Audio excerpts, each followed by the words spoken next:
Bismillahirrahmanirrahim.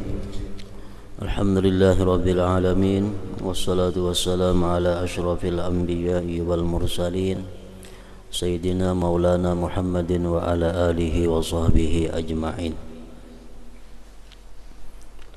Qala al-musannif al-imam Abu Hamid al-Ghazali rahimahullah wa nafa'ana bi ulumihi fid dharain amin. Adapun ruku' dan sujud, maka sayogianya semestinya untuk kamu perbaharui ketika itu akan mengingat kebesaran Allah yang maha suci. Di waktu kita hendak ruku' atau kita hendak sujud, di situ kita disuruh untuk memperbaharui mengingat kebesaran Allah Subhanahu wa ta'ala. Karena rukuk berbungkuk badan dan sujud itu adalah tanda daripada orang yang mengagungkan Allah Subhanahu wa ta'ala.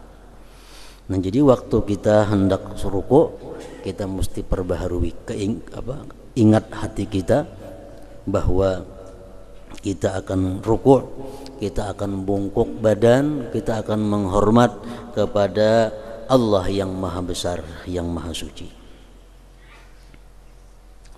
Dan kamu angkat kedua tanganmu dengan mohon perlindungan, dengan ampunan Allah Azza wa Jal dari siksanya, dengan memperbaharui niat dan mengikuti sunnah Nabi Sallallahu Alaihi Wasallam. Jadi waktu hendak ruku', di situ kita disuruh mengangkat tangan sekaligus mengucap takbir Allahu Akbar. Gunanya di situ kita mengucap takbir Allahu Akbar supaya ruku' itu kita benar-benar merasakan kebesaran Allah. Jangan ada dalam hati kita sedikit pun sesuatu selain Allah di dalam ruku' dan sujud itu. Oleh karena itu kita disuruh Allahu Akbar, Allah maha besar. Ruku', nah, dalam ruku' kada ada ingatan lagi. Kenapa? Karena sudah meyakini bahwa yang maha besar itu adalah Allah Subhanahu wa ta'ala. Itu mestinya kelakuan ruku' orang yang sembahyang khusyuk tadi.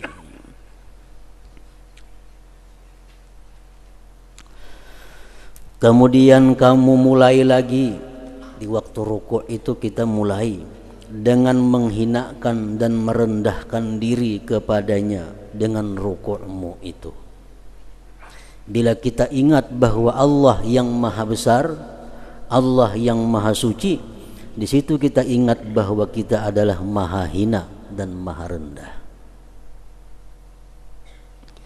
Dan kamu bersungguh-sungguh dalam melunakkan hatimu dan memperbaharui khusyukmu,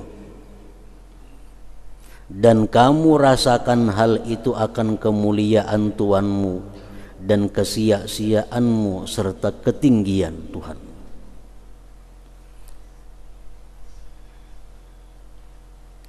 Untuk menetapkan hal itu di dalam hatimu, supaya dalam hati ini kita bisa tetap bahwa kita ini tidak ada apa-apanya, yang ada hanya Allah yang maha besar. Nah, untuk memperkuat itu, kamu minta tolong kepada lidahmu dengan mengucap Subhana Rabbiyal Azim. Subhana Rabbiyal Azim, maha suci Tuhanku yang maha agung. Jadi ucapan kalimat Subhana Rabbiyal Azim itu adalah untuk menambah sesuatu yang ada di dalam hati daripada mengagungkan Allah Subhanahu wa ta'ala dan merasakan kehinaan, ketiadaan diri sendiri. Subhana Rabbiyal Azim. Sebahagian ulama mengatakan sunat dibuat wa bihamdih. Subhana Rabbiyal Azim wa bihamdih. Ada sebagian ulama lagi mengatakan kada sunat berbuat wa bihamdih, itu cukup subhana rabbiyal azim. Begitu kita mengucap Subhana Rabbiyal Azim, Maha suci Tuhanku yang Maha Agung, maka sucikan Tuhanmu dan kamu saksikan kebesarannya. Sesungguhnya Dia lebih besar, agung dari setiap yang besar. Hal itu kamu ulang-ulangi di dalam hatimu agar kamu menguatkannya dengan ulangan itu. Sebagaimana kita sunat mengulang-ulang Subhana Rabbiyal Azim tadi. Kita sunat mengulang Subhana Rabbiyal Azim supaya dalam hati pun mengulang-ulang juga akan menyaksikan kebesaran Allah Subhanahu wa ta'ala.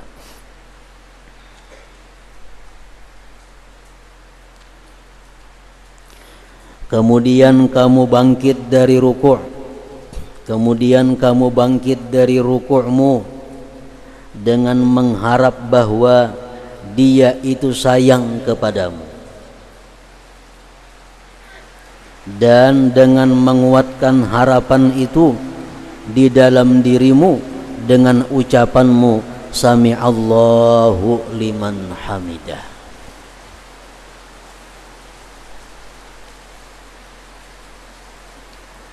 Semoga Allah mendengar orang yang memujinya.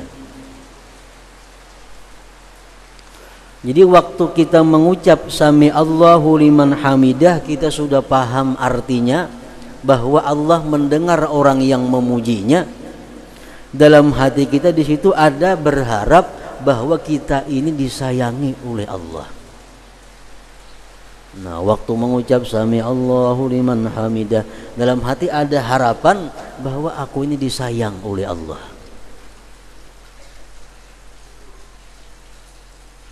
Kalau artinya semoga Allah mendengar orang yang memujinya, itu artinya. Tapi kalau rasanya minta supaya disayang oleh Allah. Yakni dia memperkenankan orang yang bersyukur kepadanya. Kemudian kamu iringi syukur yang menghendaki penambahan itu dengan kamu baca Rabbana lakal hamdu. Ada riwayat yang menyebut Rabbana walakal hamdu. Boleh kedua-duanya. Rabbana atau Rabbana lakal hamdu atau Rabbana walakal, berbuat waw, kada jadi masalah. Artinya wahai Tuhan kami, bagimulah segala pujian. Dan kamu perbanyak pujian itu dengan ucapanmu mil as-samawati wa mil al-ard. Artinya sepenuh langit dan sepenuh bumi. Bagi engkau hai Tuhan kami segala puji sepenuh langit dan sepenuh bumi. Kemudian kamu turun untuk sujud, dan itu adalah paling tinggi tingkat kehinaan. Sujud itu adalah paling tinggi tingkat kehinaan kita, di mana kamu tempatkan semulia-mulia anggota badanmu, yaitu muka, pada sehina-hina sesuatu, yaitu tanah. Dengan sujud kita kembali kepada asal muasal kita, yaitu tanah.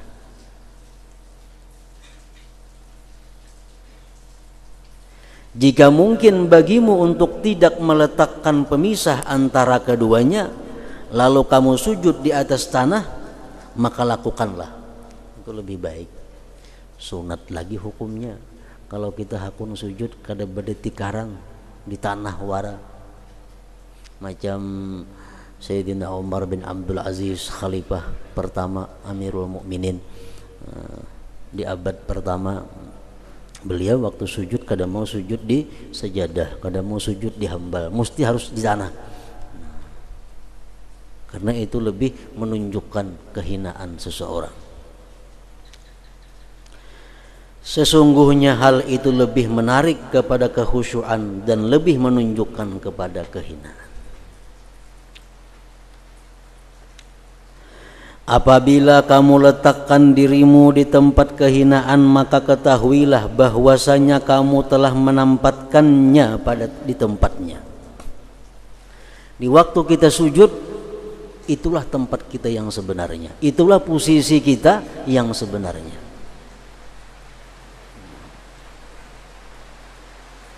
Apabila kamu letakkan dirimu di tempat kehinaan, dahi diandak di tanah tadi, maka ketahuilah bahwasanya kamu telah menempatkannya di tempatnya. Dan kamu kembalikan cabang kepada asalnya. Artinya apa? Kalau diri kita ini kaya, kalau diri kita ini mulia, kalau diri kita ini berilmu, itu hanya cabang, itu hanya mendatang. Yang sebenarnya diri kita adalah tanah, ada apa-apa. Nah, dengan adanya sujud kita kembalikan cabang kepada asalnya, itu maksudnya. Karena sesungguhnya kamu diciptakan dari tanah dan kepadanya pula kamu kembali.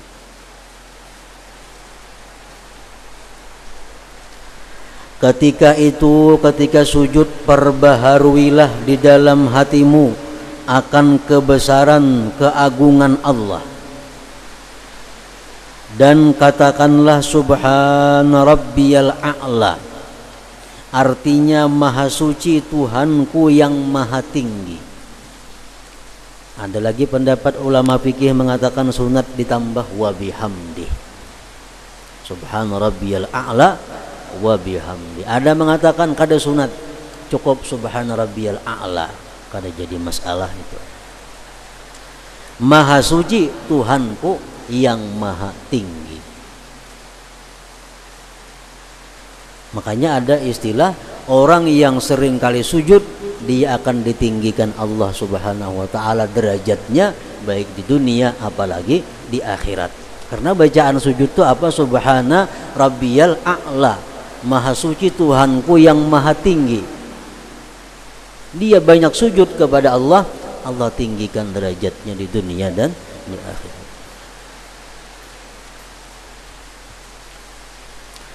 Dan kuatkanlah dengan diulang-ulangkan subhana rabbiyal a'la wa bihamdi, subhana rabbiyal a'la. Karena sekali bacaan itu lemah pengaruhnya. Sunat maulang 3 kali.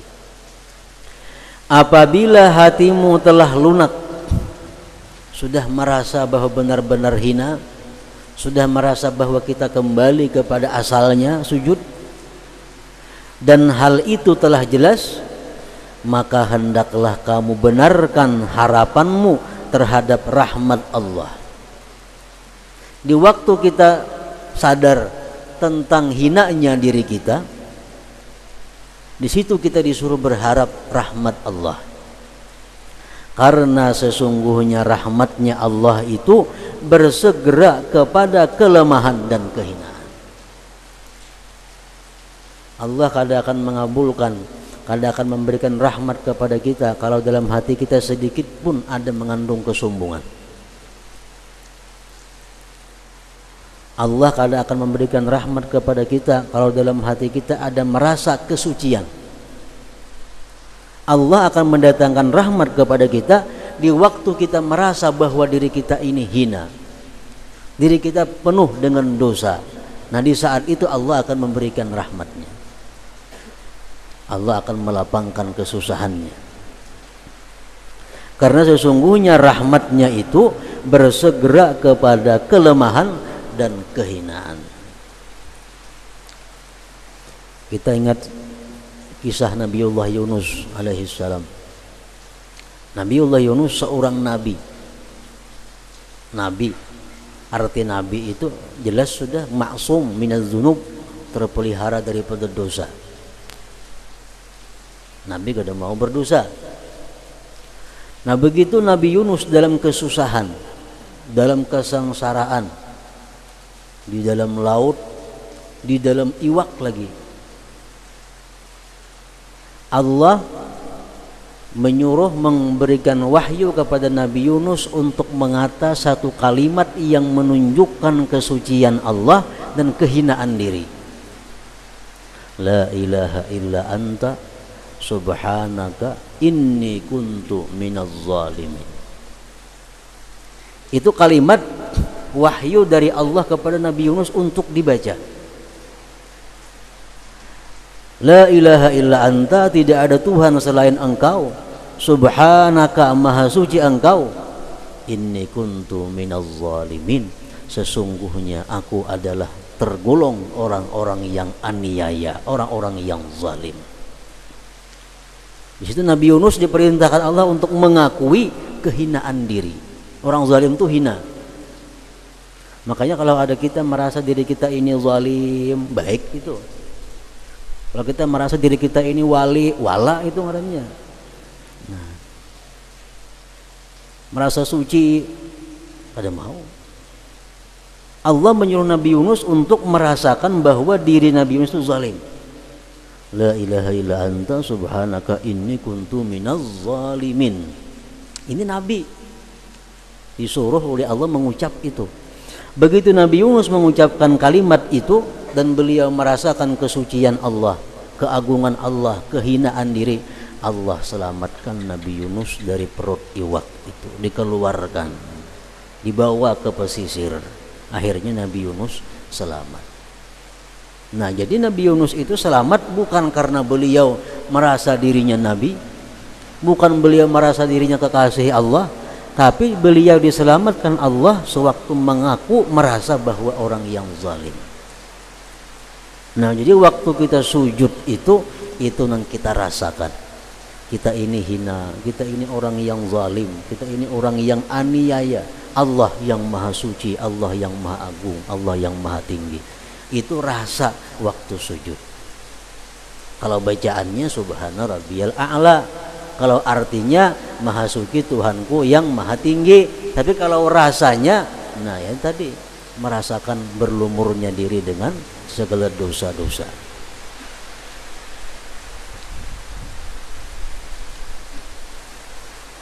Di dalam kitab Al-Hikam, di situ disebutkan bahwa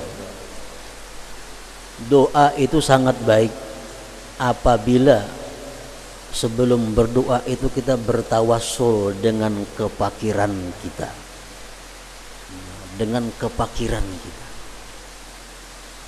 Allahumma inni as'aluka bifakri ilaika.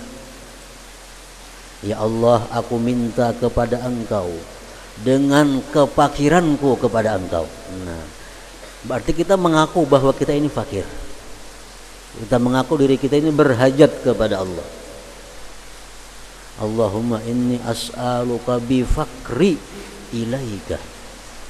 Ya Allah, aku minta kepada Engkau dengan kepakiran yang ada padaku. Paling baik bertawassul menurut pengarang hikam itu adalah bertawassul dengan kepakiran diri.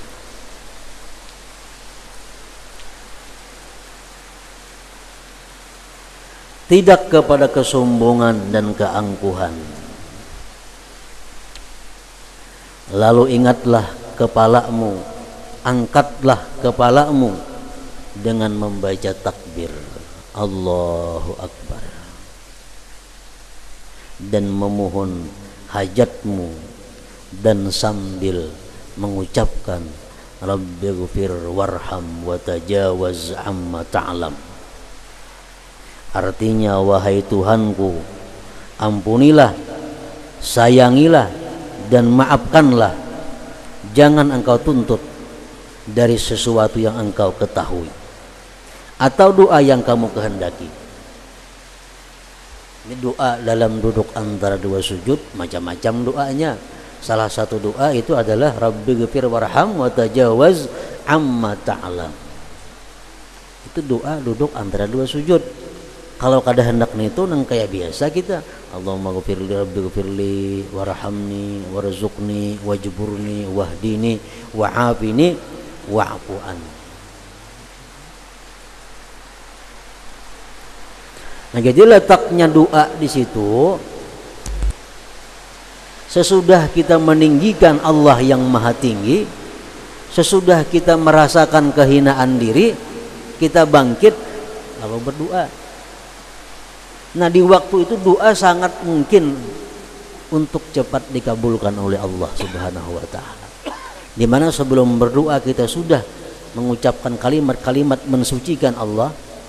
Sebelum berdoa kita sudah merasakan kehinaan dan kekotoran diri. Hanya kita berdoa, Rabbighfirli, ya Allah, ya Tuhan ampuni aku, warhamni, sayangi aku, warzuqni, berikan aku rezeki, wajburni, wahdini, wa'afini, wa'fu anni.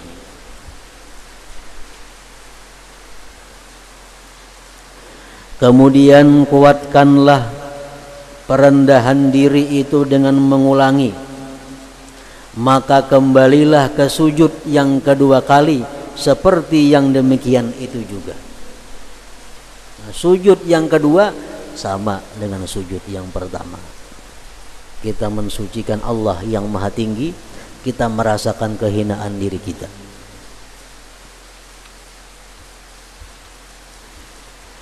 Adapun tasyahud apabila kamu duduk untuknya, maka duduklah dengan beradab.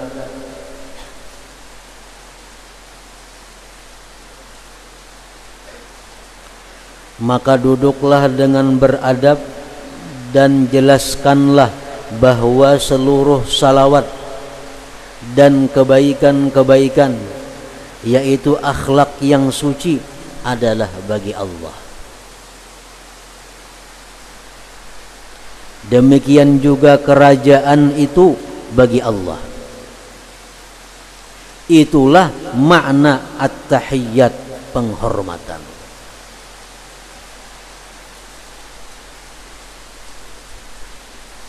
Kita baca at-tahiyyatul mubarakatus salawatut tayyibatu lillah. At-tahiyyatu, segala penghormatan, segala macam sifat-sifat kerajaan, lillah. At-tahiyyatu, segala macam penghormatan, segala macam sifat-sifat kerajaan, al-mubarakatu, yang penuh berkah, yang penuh dengan kebaikan. As-salawatu tayyibatu, sembahyang-sembahyang. At-tayyibatu, kalimat-kalimat yang indah, kalimat-kalimat yang suci. Lillah, itu hanya milik Allah, itu hanya bagi Allah. Nah, itu yang sempurna. Amunnya dibacanya at-tahiyyatu lillah, boleh aja juga. Anak ringkas misalnya at-tahiyyatu lillah, boleh. Cuman yang bagus ya tadi at-tahiyyatul mubarakatus salawatut tayyibatu lillah.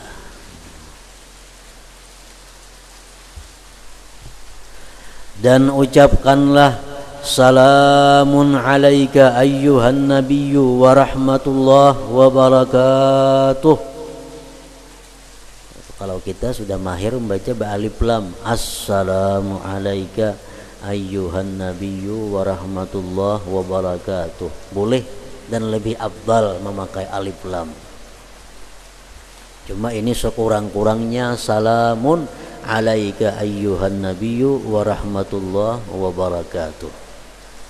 Artinya semoga kesejahteraan, rahmat dan berkah Allah atasmu wahai Nabi.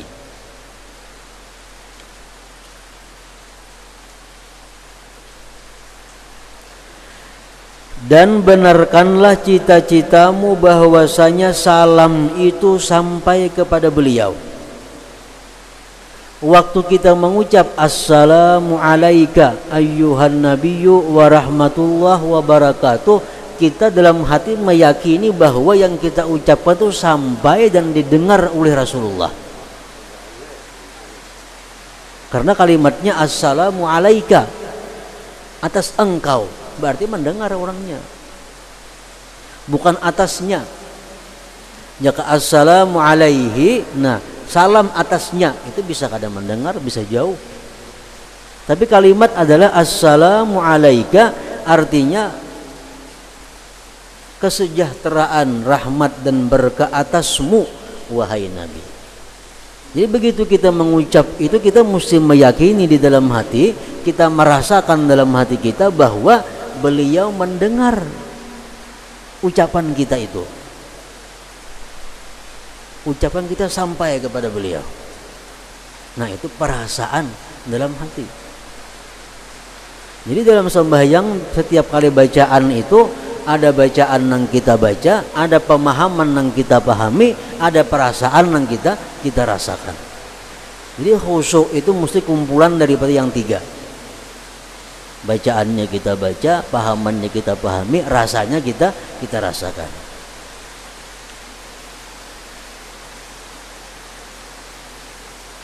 Dan benarkanlah cita-citamu bahwasanya salam itu sampai kepada beliau dan beliau membalas atasmu dengan sesuatu yang lebih sempurna daripadanya.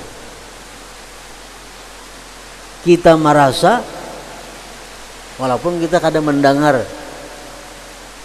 cukup merasa, kita merasa bahwa Nabi kita menyahut salam itu.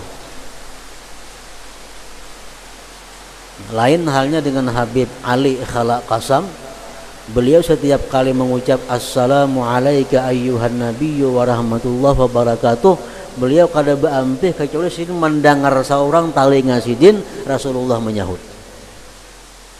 Kalau kita cukup merasa, kita merasa bahwa Rasulullah mendengar, Rasulullah membalas. Jadi Habib Ali Khala Qasam itu kalau nyesin membaca tasahud panjang. Bila kada sin mendengar sahutan Nabi hanya ampe assalamu alayka ayyuhan nabiyyu wa rahmatullahi wa barakatuh.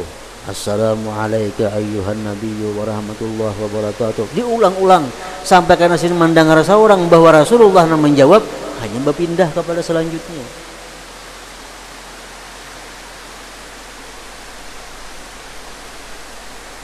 Dan benarkanlah cita-citamu bahwasanya salam itu sampai kepada beliau dan beliau membalas atasmu dengan sesuatu yang lebih sempurna daripadanya.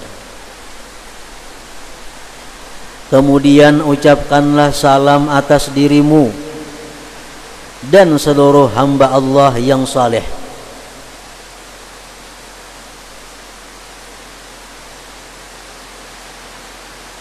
Kemudian cita-citakanlah bahwasanya Allah yang Maha Suci membalasmu dengan salam yang sempurna dengan sejumlah hamba-hamba Allah yang saleh.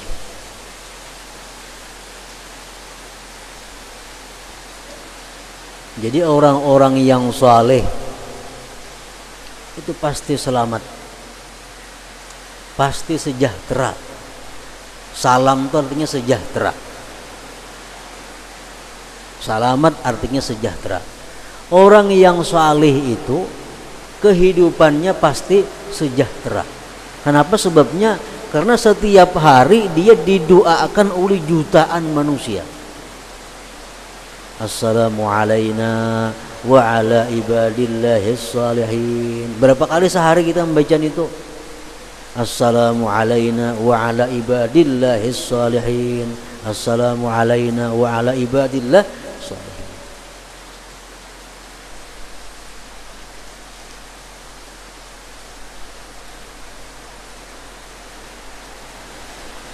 Kemudian bersaksilah bagi Allah Ta'ala dengan kemahaasaan dan bagi Muhammad nabinya sallallahu alaihi wasallam dengan risalah menjadi rasul, dengan memperbaharui janji Allah yang maha suci dengan mengulangi 2 kalimat syahadat dan mulai berlindung dengannya.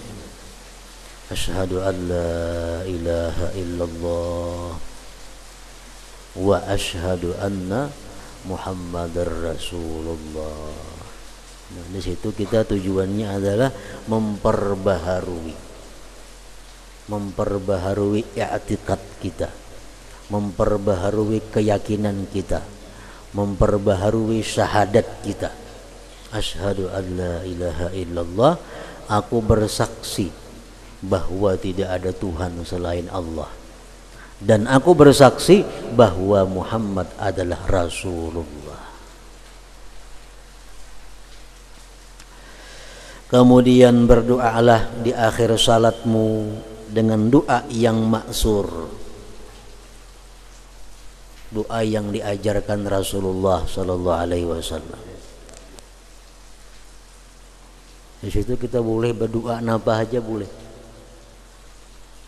Sudah kita bersyahadat tadi, kemudian sudah salawat atas Nabi sallallahu alaihi wasallam, asyhadu an la ilaha illallah wa asyhadu anna Muhammadar Rasulullah, Allahumma shalli ala sayyidina Muhammad wa ala ali sayyidina Muhammad kama shallaita, sampai habis innaka Hamidum Majid. Nah, sesudah itu kita berdoa bebas, doa apa aja. Cuma ulama-ulama fikih mengatakan yang paling baik itu doa yang pernah diajarkan oleh Rasulullah sallallahu alaihi wasallam. Kemudian berdoalah di akhir salatmu dengan doa yang maksur. Allahumma ghfirli ma qaddamtu wa ma akhartu wa ma asrartu wa ma a'lantu wa ma asrabtu wa ma anta a'lamu bihi minni antal muqaddimu antal muakhiru la ilaha illa anta astaghfiruka wa atubu ilaik. Itu salah satu doa yang diajarkan Rasulullah. Allahumma ghfirli, ya Allah ampuni aku, ma qaddamtu, dosa-dosa yang telah lalu. Artinya lain lawan rasanya. Kita mengucapkan itu, kita paham artinya, rasanya ada berharap, rasanya ada malu, rasanya ada menyesal. Allahumma ghfirli ma qaddamtu, ampuni dosa-dosa yang telah lalu, wa ma akhartu, dosa-dosa yang akan datang, dosa-dosa yang akan datang, wa ma asrartu, dosa-dosa yang tersembunyi, dosa-dosa dalam hati, dosa-dosa yang kadang diketahui oleh orang, wa ma a'lantu, dan dosa-dosa yang terbuka, dosa-dosa yang diketahui orang, minta diampuni juga kepada Allah. Wa ma anta a'lam bihi minni, dan dosa-dosa yang kamu lebih tahu dengannya daripadaku. Mungkin ada dosa-dosa yang kita sudah lupa, mungkin ada dosa yang kita kada ingat lagi untuk tobat. Nah, kita minta ampun kepada Allah. Wa ma anta a'lam bihi minni, antal muqaddimu, engkau maha mendahulukan, wa antal muakhir, engkau maha mendudikan. La ilaha illa anta, tiada Tuhan selain engkau, astaghfiruka, aku berminta ampun kepada engkau, wa atubu ilaik. Ingat situ paling sedikit doa. Oleh para ulama fikih disebutkan lagi, baiknya ditambah dengan doa yang diajarkan oleh Nabi kita juga, seperti Allahumma tsabbit qalbi ala dinika wa ala ta'atik. Ya Allah, tetapkan hatiku atas agama engkau dan taat. Sehingga dalam keadaan susah, hati kada berubah daripada agama Allah dan taat kepada Allah. Dalam keadaan susah, dalam keadaan bahagia, gembira, tetap dalam agama Allah dan taat kepada Allah. Allahumma tsabbit qalbi ala dinika wa ala ta'atik. Ada lagi ulama mengatakan sunat lagi menambah dengan doa yang diajarkan Rasulullah juga. Allahumma inni a'udzubika, ya Allah aku berlindung dengan engkau, min azabil qabri, dari azab kubur, wa min azabin nar, dari azab neraka, wa min azabil mahya wal mamat, daripada fitnah, wa min fitnatil mahya, daripada fitnah kehidupan dan fitnah kematian, wa min fitnatil masihid dajjal, dan daripada fitnah masihid dajjal. Nah, jadi doa-doa itu seapa banyaknya, kadar banyak doa itu macam-macam doa nih. Yang penting doa itu jangan sampai panjang pada tasahudnya. Jangan sampai doa panjang daripada tasahudnya. Jadi kita ukur mulai at-tahiyatul mubarakatus salawat sampai tadi salawat. Nah, itu doa. Jadi doa jangan lebih panjang daripada tasahudnya. Kemudian berdoalah di akhir salatmu dengan doa yang maksur, disertai dengan merendahkan diri, khusyuk, memohon dan berdoa dengan sungguh-sungguh, membenarkan harapan dengan diperkenankan. Kalau kita berdoa Allahumma ghfirli misalnya ma qaddamtu wa ma akhartu wa ma asrartu wa ma a'lantu, tapi hati kita kada berdoa. Allah berkata kepada malaikat, ya Tuhan, hai malaikatku, tuh lihat hamba itu istahza'a bi, dia maulu-ulu aku. Allah memberitahu kepada malaikat, hai malaikatku, tuh lihat hamba itu maulu-ulu aku. Karena mulutnya mengatakan Allah maghfirli, ya Allah ampun, tapi hatinya kada minta ampuni kepada Allah, hanya mulutnya. Nah, Allah anggap itu mengulu-ulu dengan Allah Subhanahu wa ta'ala.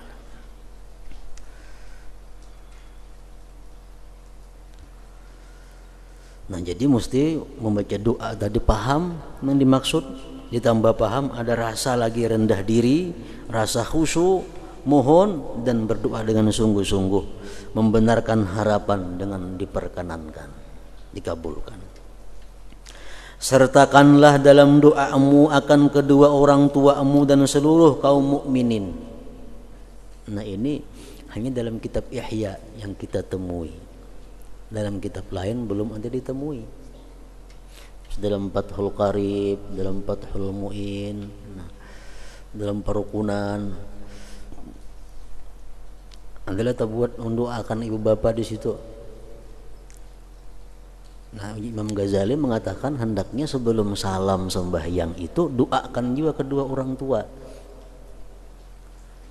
Misalnya kita tuntung membaca doa tadi, kita akhiri dengan waf'al kadzalik biwalidayya wal muslimin.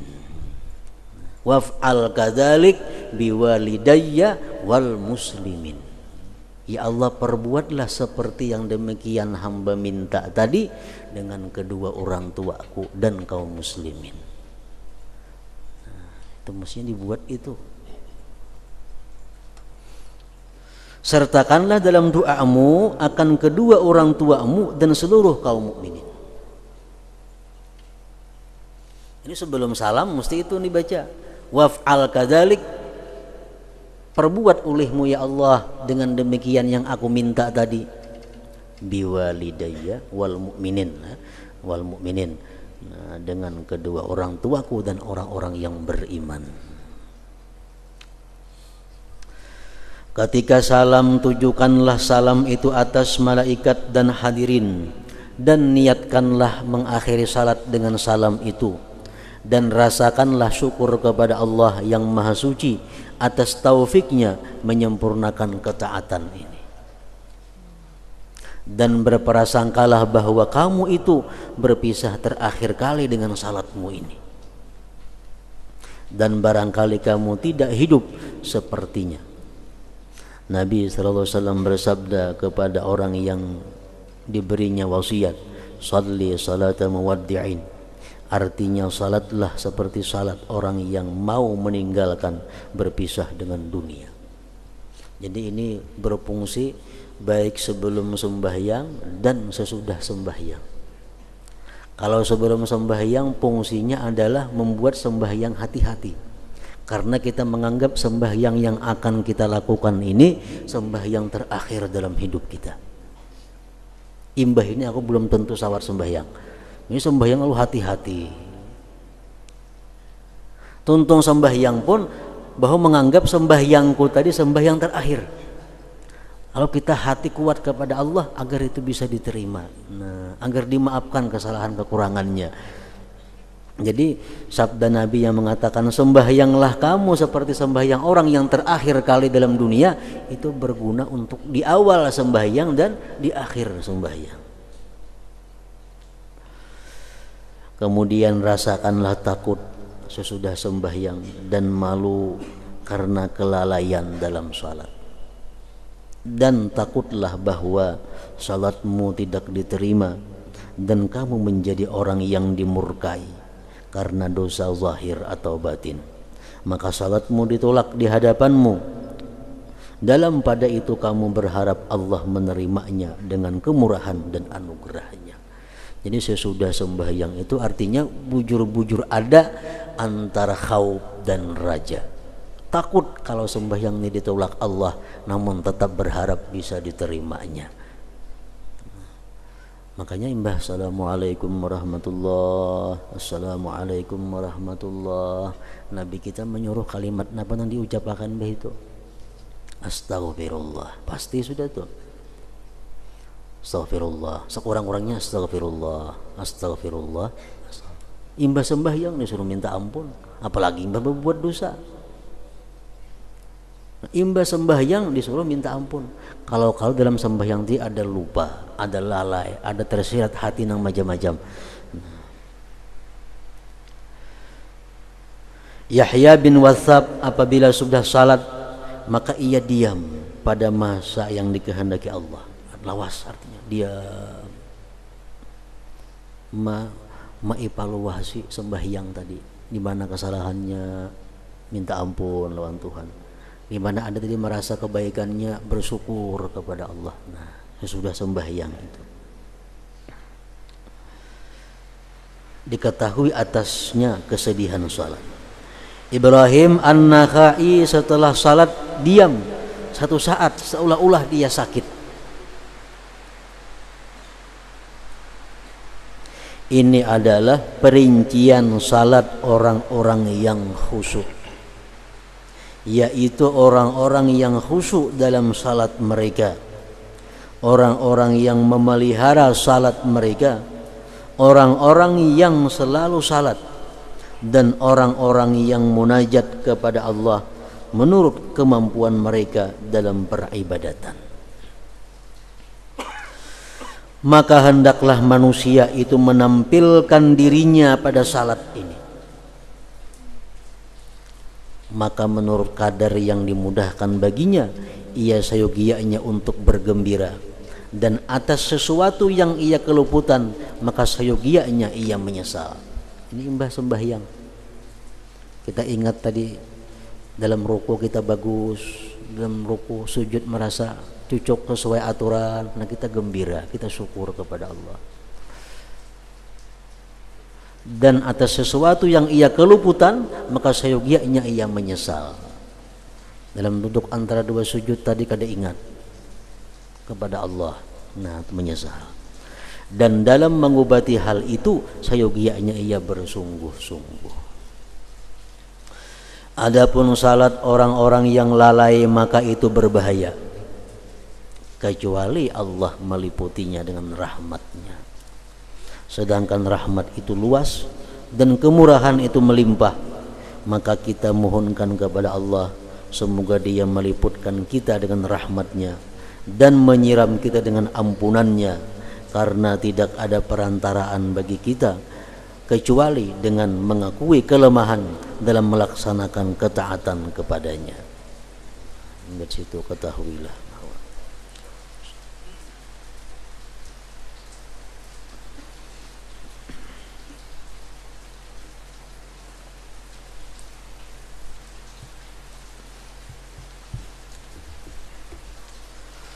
Dalam zikri fa'alam annahu la